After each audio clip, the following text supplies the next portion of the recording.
Om Shanti. Welcome to आपके अपने channel meditation lab, जिसे आप अपनी आत्मा को परमात्मा के ज्ञान खजाने से भरपूर करने के लिए और अपनी इस आध्यात्मिक यात्रा पर उन्नति के लिए चैनल से जुड़ सकते हैं। अभी अव्यक्त मुरली सीरीज चल रही है, जिसके अंदर हम 1974 की मुरलीज को स्टडी कर रहे हैं और आज हमारे सामने 24 जून की मुरली है, 24 जून 1974, जिसका टाइटल है राजयोगी ही विश्व राज्य के अधिकारी। तो इस मुरली के मुख्य पॉइंट्स क्या है वो हम देखेंगे। बाबा ने यहाँ पर अमृत वेले का महत्व बताया है। ठीक है, तो अमृत वेले के बारे में ये सारी चीज़ें, क्योंकि हमारे दिन की शुरुआत ही कहाँ से होती है, अमृत वेले से। तो बाबा ने कहा, देखो बहुत अच्छी बात बताई कि जो महारथी होते हैं ना, पास विद ऑनर होने वाले, तो उनकी नींद का जो टाइम होता है वो भी योग युक्त स्थिति में गिना जाएगा। यानी समझ रहे हो कि नींद में भी उनका पुरुषार्थ एक तरीके से जमा हो रहा है, खाता। तो उनकी स्टेज मतलब ऐसी होगी जैसे कि पाठ समाप्त करके वो स्वयं परम धाम में है। तो बिल्कुल एकदम योग की महसूसता होगी उनको। कितनी बड़ी बात है ये, देखिए। तो बाबा ने कहा कि ये जो ब्रह्मा से ब्राह्मण, अर्थात रात को सोते समय बस यही संकल्प होगा कि अब मैं अपना पाठ पूरा कर कर्मेंद्रियों से अलग होकर जाता हूँ अपने पार ब्रह्म में।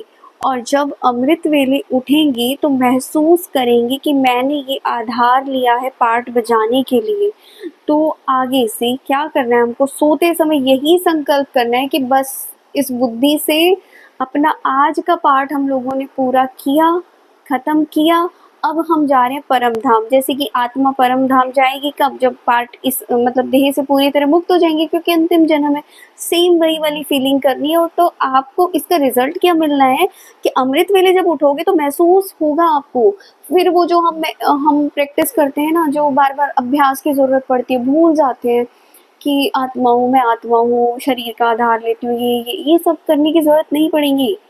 तो हमें लगेगा कि ये आधार लिए पाठ बजाने के लिए। तो क्या हो गया, गोया ब्रह्म से ब्राह्मण बन के आए। ब्रह्म मतलब रहने का स्थान होता है ब्रह्म, तो वहां से हम ब्राह्मण बन के आए। तो फिर वो क्या होंगे, यहाँ से तो जाके वो सीधे देवता बनेंगे। ये बहुत बहुत गहरी बात है एक बार समझने की। सृष्टि के स्थूल रूप में जो चीजें चल रही हैं उसके हिसाब से बाबा ने उसका सूक्ष्म रूप बता दिया है कि कैसे अप्लाई होगा। फिर नेक्स्ट क्या है, शिव भगवान वाच। जैसे साकार में बाप और माँ सरस्वती को देखा, उन्हें फर्स्ट सेकंड नंबर किस आधार पे मिला, उनकी ज्यादा समय की कमाई तो नींद की जमा हुई ना। सोचो जरा कैसे, मतलब उनका नींद का समय भी योग में गिना जा रहा है। हमारा तो वो पुरुषार्थ तो उस लेवल का कि नींद, सोचो नींद तो हटा दो, यहाँ तो जागते हुए जब होश में है तब ही अगर हम योग युक्त नहीं है तो बाद का तो हम बोले ही क्या। तो भले वो सोते भी थे लेकिन ऐसा अनुभव करते थे कि नींद में नहीं है बल्कि हम तो जाग रहे हैं। और फिर उनकी थकावट भी दूर हो जाती थी, क्योंकि जब आत्मा कमाई कर रही होती है, जागृत होती है, तो उसको थकावट नहीं होती है। तो यही कारण है कि जैसे माँ बाप ने नींद को योग में बदल दिया, तो आप भी फर्स्ट ग्रेड के महारथियों को, बाबा सबको नहीं बोल रहे हैं, अब बोल रहे फर्स्ट ग्रेड के महारथियों को ऐसे फॉलो करना है कि तुम लोगों को भी ऐसे करना है। और अपनी दादियां हैं, उन्होंने भी यही चीज करी और उनका भी इसी के अंदर काउंट हुआ है। तो नींद को योग में बदलो और फॉलो फादर करो।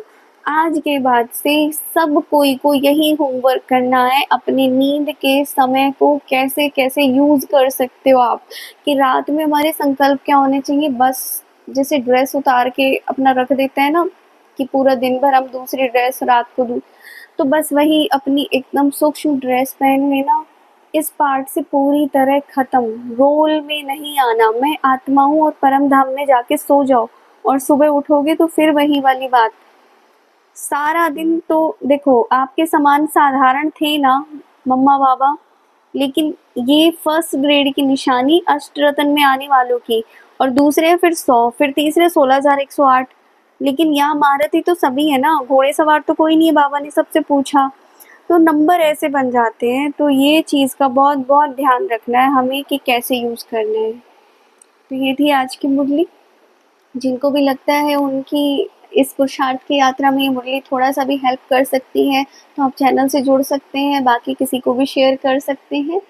जैसे प्यार बाँटने से बढ़ता है तो ज्ञान भी बाँटने से बढ़ता है। मिलते हैं हम लोग नेक्स्ट मुरली में, तब तक के लिए थैंक यू सो मच। ओम शांति।